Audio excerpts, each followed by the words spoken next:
साथियों, इस वीडियो में हम आपको बताएंगे ऑल इंडिया मजलिस इत्तेहादुल मुस्लिमीन पार्टी के जोकीहाट विधानसभा की खबरों के बारे में।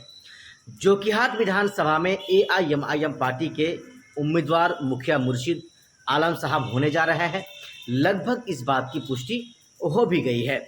हालांकि कोई ऑफिशियल अनाउंसमेंट एमआईएम पार्टी की तरफ से अब तक नहीं किया गया है, लेकिन जो रुझानात सामने आ रहे हैं, जिस तरह से लोगों का एक रुझान दिख रहा है मुखिया मुर्शिद आलम के ऊपर, उस चीज़ से ये अंदाज़ा लगाया जा सकता है कि इंशाअल्लाह मुखिया मुर्शिद आलम साहब जोकीहाट विधानसभा से 2025 में एमआईएम का एमएलए बनेंगे, एमआईएम का विधायक ज़रूर बनेंगे।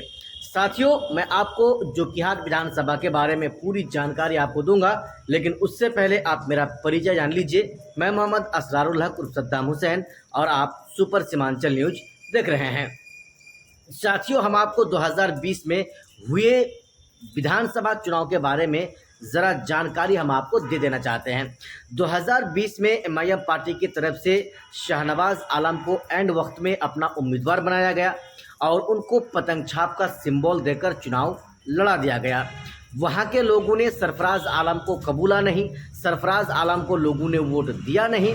वोट तो उनको दिया, लेकिन उतना नहीं कि वो शाहनवाज को हरा सके। फाइनली शाहनवाज आलम अपने ही बड़े भाई एमआईएम पार्टी के उम्मीदवार होने के नाते सरफराज आलम को चुनाव में वो शिकस्त देते हैं, उनको वो मात दे देते हैं और वो 2020 से 2025 तक 5 साल के लिए विधायक बनकर बिहार विधानसभा पहुंच जाते हैं। लेकिन साथियों, उसके बाद होता क्या है, कुछ महीनों के बाद, कुछ 17-18 महीनों के बाद एमआईएम पार्टी से इनका रिश्ता नाता टूट जाता है और ये एमआईएम पार्टी से बगावत कर जाते हैं और आरजेडी पार्टी में जाकर शामिल हो जाते हैं। फाइनली साथियों, ये अकेला नहीं जाते हैं, बल्कि एमआईएम पार्टी के 3 और विधायकों को अपने साथ में ले जाकर एमआईएम पार्टी की जो एक नींव यहाँ पर रखी गई थी 2020 में आम जनताओं के द्वारा, उनको तोड़ने का इंतमाम विधायकों ने काम किया और आरजेडी पार्टी में जाकर शामिल हो गए। साथियों, अब ज़रा देखने वाली बात ये होगी कि 2025 में यानी इसी साल बिहार में विधानसभा का चुनाव होना है और उस जोकीहाट विधानसभा में एमआईएम पार्टी ऐसे उम्मीदवार की तलाशी कर रही है, ऐसे उम्मीदवार की चिन्हित कर रही है जो शाहनवाज आलम को हरा सके, यानी जिसने ओवैसी को धोखा दिया उनको मज़ा चखा सके।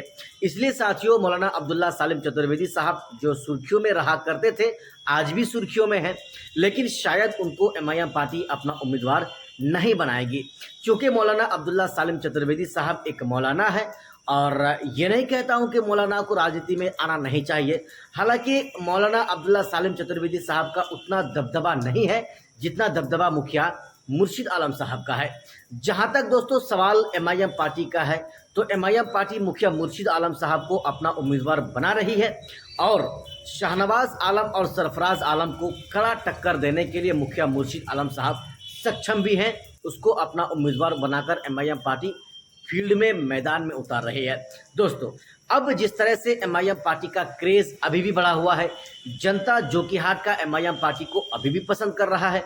यही वजह है कि इस बार ना सरफराज चलेगा और ना शाहनवाज चलेगा, यानी दोनों भाई का सुपड़ा साफ होगा और एमआईएम पार्टी का जो उम्मीदवार होगा मुखिया मुर्शिद आलम साहब, वो चुनाव जीतेंगे और इंशाअल्लाह दोनों भाइयों को चुनाव हराकर बिहार विधानसभा 2025 से लेकर 2025 तक के लिए वो जोकीहाट का अगला विधायक ज़रूर बनेंगे।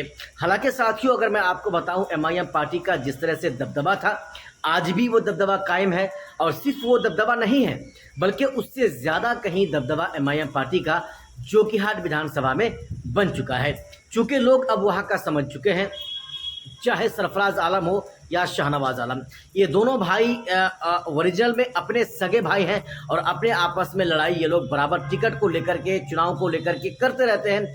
उसी का फ़ायदा 2025 में मुखिया मुर्शिद आलम साहब को इंशाअल्लाह मिलने जा रहा है और मुखिया मुर्शिद आलम साहब इंशाअल्लाह विधायक बनेंगे, एमआईएम पार्टी का ज़रूर बनेंगे।